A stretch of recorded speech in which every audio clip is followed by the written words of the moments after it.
मेरे साथ हैं शेखर प्रियदर्शी। शेखर ने 2019 में एसएससी सीएचएसएल क्लियर किया है और अभी फॉरेन पोस्ट ऑफिस में ज्वाइन करने दिल्ली आए हुए हैं। इसके अलावा इनकी जॉब सीजीएल 2020 के थ्रू एज एन अकाउंटेंट भी लगी है, उसकी भी ज्वाइनिंग कुछ दिन बाद आएगी। तो जानेंगे शेखर ने कैसे तैयारी की, ये चीज़ समझेंगे। इसके अलावा ये सीडीएस के बहुत अच्छे एस्पिरेंट रहे लेकिन किन्हीं कारणों से नहीं कर पाए, उनको भी जानने की कोशिश करेंगे।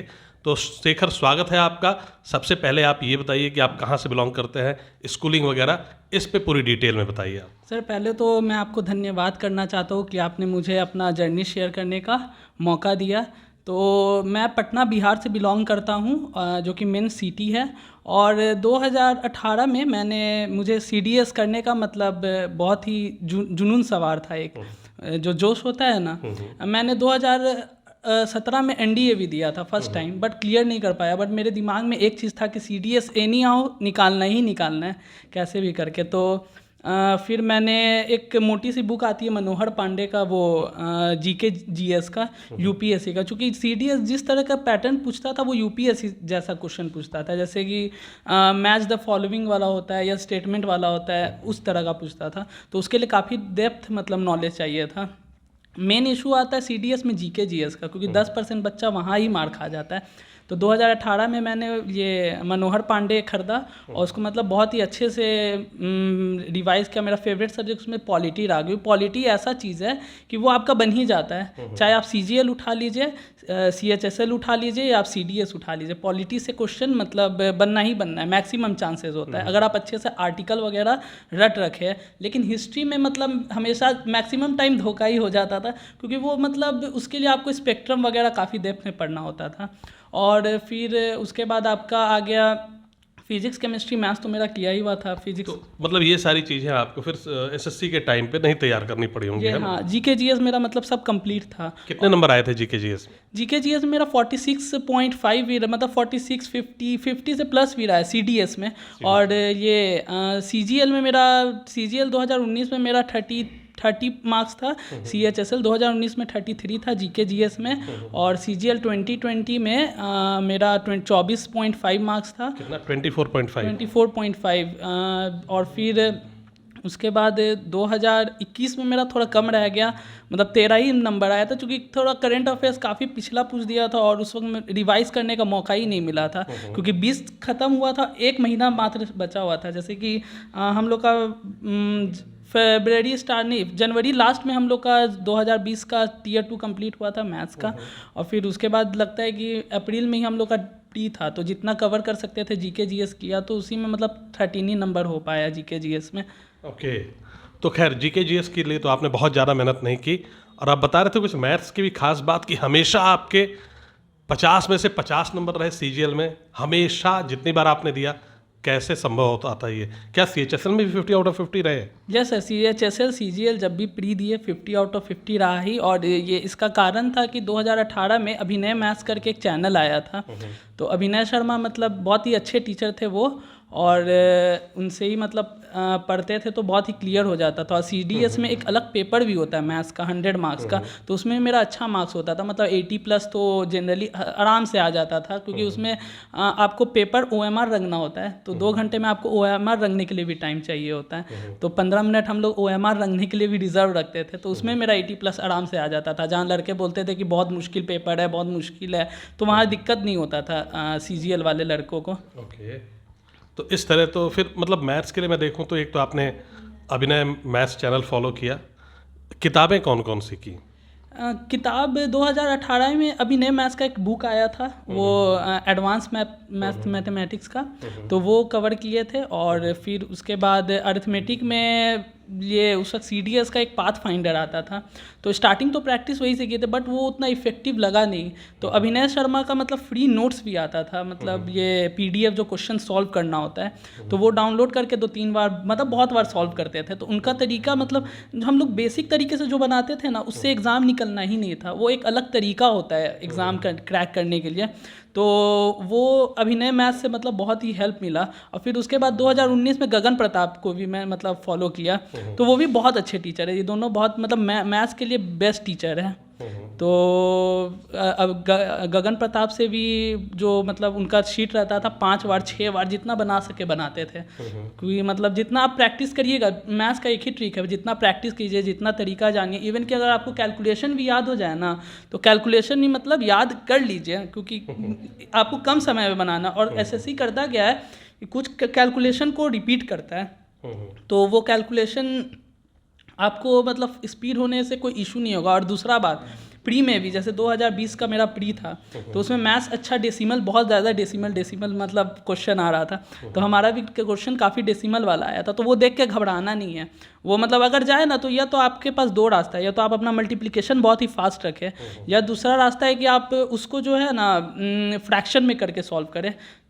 तो ये दोनों आप मतलब प्रैक्टिस से ही इम्प्रूव होगा मैथ्स में।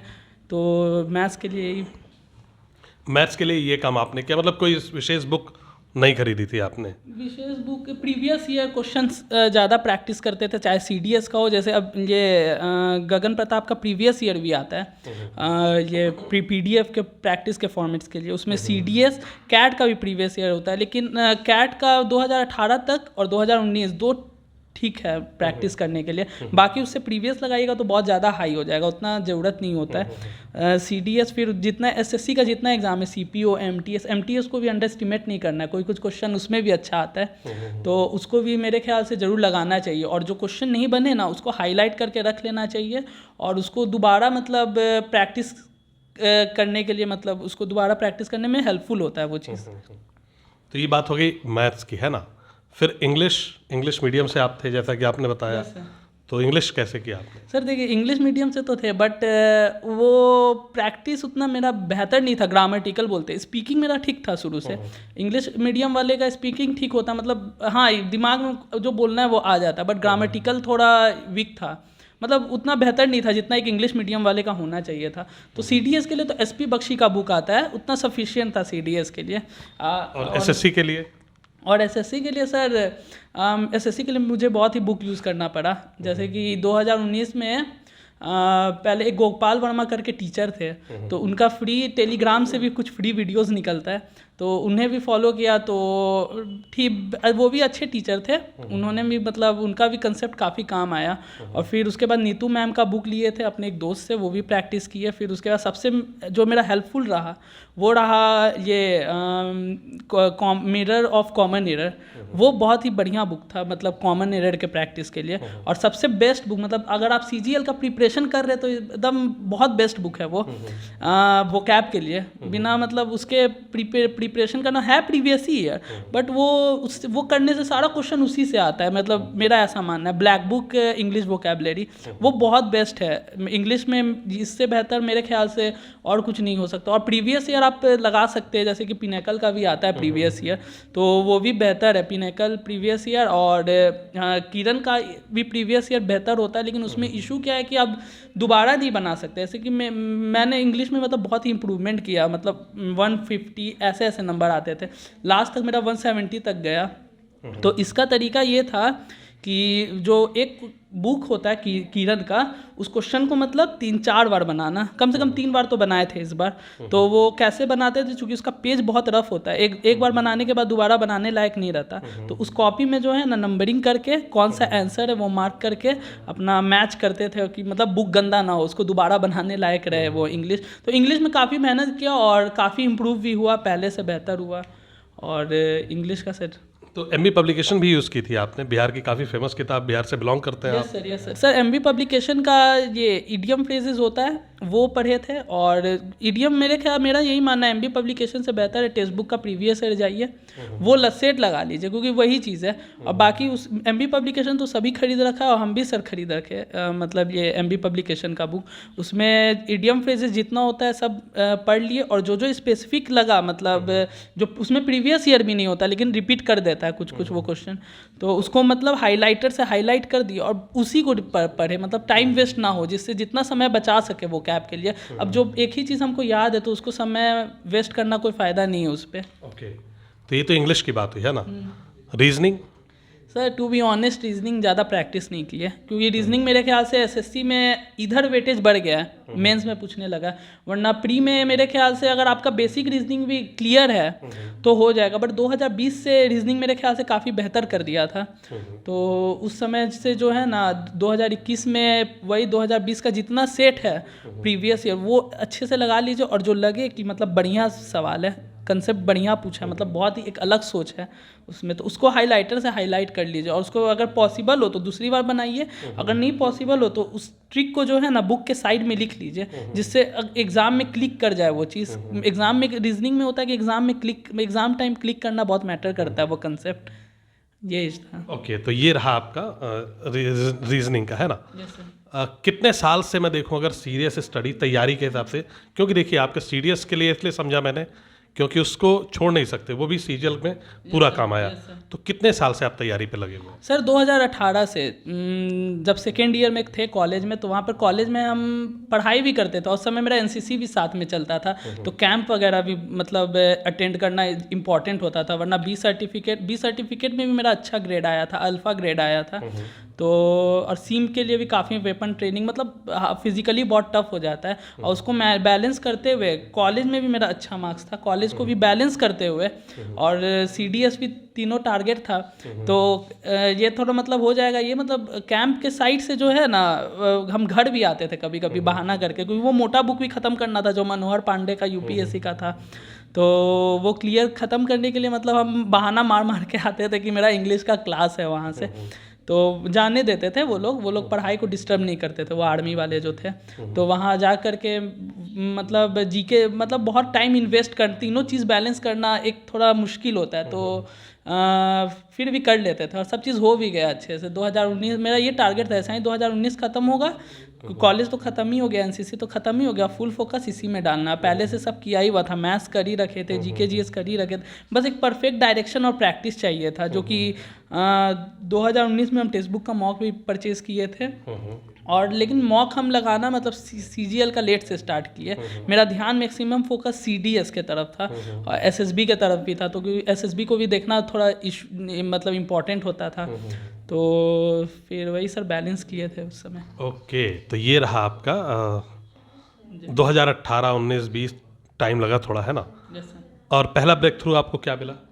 पहला ब्रेक थ्रू सर मेरा पहला ब्रेक थ्रू 2019 का जो सीजीएल का मेरे ख्याल से जो मेंस था, तो वो मेरे लिए मतलब थोड़ा शॉकिंग इसलिए हो गया क्योंकि थोड़ा मेरे ख्याल से फर्स्ट अटेम्प्ट जब आपका होता है थोड़ा प्रैक्टिस नहीं हो पाया उस तरीके से, थोड़ा नर्वसनेस हो गया। जैसे कि मेरा स्टार्टिंग का 20 मिनट जो मैथ्स का था ना, पता नहीं माइंड में क्या हो गया, वर्क कर नहीं रहा था, और फिर उसके बाद जो है ना मतलब 20 मिनट के बाद मेरा एकदम सब सही हो गया, स्पीड में चलने लगा, मतलब ज़्यादा स्कोर नहीं कर पाए थे, 140 ही स्कोर हुआ था। तो वही थोड़ा मतलब, और इंग्लिश का उतना प्रैक्टिस था नहीं, इंग्लिश मेरे दिमाग में ये चीज़ था कि इंग्लिश मीडियम के स्टूडेंट है, तो इंग्लिश में तो सबका 170 आ रहा है, तो हम भी मतलब आराम से कर जाएंगे, तो ये थोड़ा ओवर कॉन्फिडेंस ले डूबा तो और उस वक्त इंग्लिश में सबका 170 नंबर था, मैक्सिमम एवरेज गया था, और मेरा 160 पे ही रह गया, तो यही मेरा मतलब थोड़ा इशू रह गया था सर। और पहली सफलता आपको कब मिली? पहला सफलता सर फाइनल सफलता बोलेंगे तो CHSL रहा, और अगर रिटेन का सफलता बोलेंगे तो मेरा CDS 2019 जब हम एपियरिंग में फॉर्म भरे थे तो रिटेन में मेरा पहला सफलता वही रहा था, और CHSL में मेरा 180.5 या 181 के आसपास मेरा नंबर प्री में बना था, और उस वक्त काफ़ी खुशी था, लेकिन फिर उसके बाद Tier 2 का भी नंबर मैटर करता है, तो Tier 2 का नंबर में मतलब ठीक दे दिया था क्योंकि प्रैक्टिस करके गए थे वहाँ पर, लेकिन ऐसा ज़रूरी नहीं कि अगर आप प्रैक्टिस करके गए तो आपको अच्छा नंबर दे देगा। मेरे साथ 2020 में ये हुआ कि 44 नंबर ही दिया मुझे, अब मैं मतलब श्योर था कि चलो एक्साइज तो साउथ मिल ही जाएगा, तो ये चीज़ इशू हो गया था थोड़ा, मतलब अगर आपको Tier 3 में अगर कम नंबर दे दे, मतलब क्योंकि आपको 4600 से 2800 पे पहुंचाने में Tier 3 का बहुत आराम से रोल होता है। खैर चलिए, अब तो Tier 3 खत्म कर दिया है ना। अच्छा, तो ये पहली सफलता आपकी थी CHSL, जिसकी ज्वाइनिंग अभी आप करेंगे, कर रहे हैं, मतलब एकदम प्रोसेस में है, मेडिकल वगैरह चल रहा है, ठीक। फिर CGL 2019 की भी 20 की ज्वाइनिंग आनी है आपकी, है ना। और क्या एक्सपेक्ट कर रहे हैं अगली साल, कितनी मेहनत करने वाले हैं?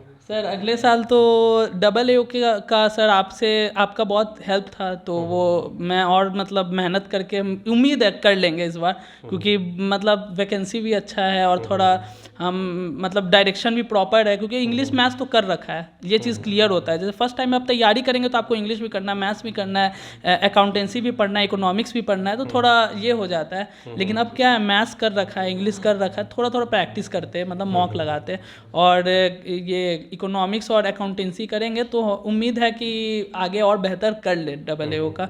और सर आपका ब्लेस रहेगा तो और आराम से कर लेंगे। डेफिनेटली। तो ये थी इनकी पूरी जर्नी।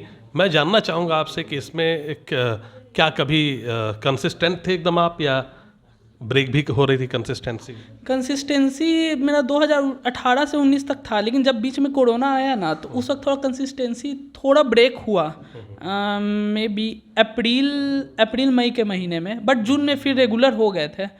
कि मतलब थोड़ा सीरियस हो गए थे कि चलो नहीं करना चाहिए तैयारी, मतलब ध्यान से फोकस होके, क्योंकि जब आपका एक प्री में आपका 175 नंबर बन जाए वो फर्स्ट अटेम्प्ट में, और उतना एक्सपेक्टेशन रहता नहीं है, तो आप मतलब थोड़ा ये सीरियसनेस थोड़ा कम हो जाता है। तो ये चीज़ गलती था मेरा, तो बट 2020 में उसको सुधारने का भी कोशिश की है, और आगे भी कर रहे। 2021 में भी बढ़िया स्कोर बन रहा है, और बस टियर 3 का वेट है, क्योंकि टियर 3 का मतलब थोड़ा अनएक्सपेक्टेड हो जाता है काफ़ी टियर 3। तो ये है पूरा, है ना। अब इसके अलावा मैं देखूं कि डेली कितने घंटे पढ़ाई हो जाती थी जब कॉलेज ख़त्म हो गया? तो जब कॉलेज ख़त्म हो गया तो मे बी 7 आवर्स हो जाता था, हाँ डेली। हम सर आवर्स नहीं काउंट करते जनरली, मेरा टारगेट होता था, मेरा डेली का मतलब डेली बेस्ड टारगेट स्टडी मतलब करते थे। ये नहीं कि इतना घंटा ख़त्म करना है, अगर मेरा 2 घंटा में वो चीज़ ख़त्म हो गया तो और टारगेट बढ़ा लेते थे कि अच्छा अभी ये भी ख़त्म कर सकते, जितना मतलब कर सको। तो वैसे मेरा मतलब तैयारी चलता था, ऐसा नहीं था कि 6 घंटा कैसे भी पार करना है, ऐसा कुछ नहीं। टारगेट जैसे कि 100 क्वेश्चन बनाना है मैथ्स का, आज ये चीज़ ख़त्म करना है तो करना है, ख़त्म करना है, और टारगेट इतना ही सेट कर देते हैं कि मतलब हो सके, अचीवेबल हो। ये नहीं कि अचीवेबल नहीं होता है तो वो इंसान लगता है कि अरे जा मेरा आज टारगेट ख़त्म नहीं हुआ, और वो उस चीज़ को लेकर डिप्रेस हो जाता है। तो जब भी टारगेट अगर बनाए ना, तो मतलब एकदम अचीव करने वाला टारगेट बनाए, तो अचीवेबल टारगेट्स बनाएं और डेली उसको कंप्लीट करें। यस सर, और एकदम कंसिस्टेंसी बहुत इंपॉर्टेंट है। ये नहीं कि आज 6 घंटा पढ़ लिए फिर पूरा समय नहीं पढ़े, और थोड़ा मतलब कुछ त्याग भी करना पड़ता है, जैसे बाहर वगैरह घूमना थोड़ा कम करना पड़ता है। बिना त्याग के कुछ मतलब पॉसिबल नहीं है, थोड़ा रूम में खुद को पैक करना पड़ता है, तो ये सब चीज़ है सर। अच्छा, इसके अलावा लाइब्रेरी वगैरह भी जाते थे आप? नहीं सर, लाइब्रेरी नहीं, मेरा सब घर ही में रूम में ही आराम से पढ़ते थे। अब लाइब्रेरी में कुछ बुक तो एक्स्ट्रा देता नहीं है, खाली एक मतलब पढ़ाई का एरिया प्रोवाइड करता है, तो वो सब मेरे ख्याल से रूम में ही हो जाता था, उसके लिए पैसा वेस्ट करने का कोई ज़रूरत नहीं था। Okay, all right. तो ये थी इनकी पूरी जर्नी। आप कंसिस्टेंट, मोटिवेटेड, आपको लगा ही होगा काफ़ी खुश मिजाज और जोशीले व्यक्ति हैं, तो लगातार ये मेहनत करते रहे। आप भी लोग मेहनत करिए, खूब मन लगा के पढ़िए, सफलता आपके पास चल के आएगी। कभी जल्दी आ सकती है, थोड़ी देर लगा सकती है, लेकिन आएगी चल के आपके पास। इसी के साथ वीडियो को ख़त्म करते हैं। Thank you everyone.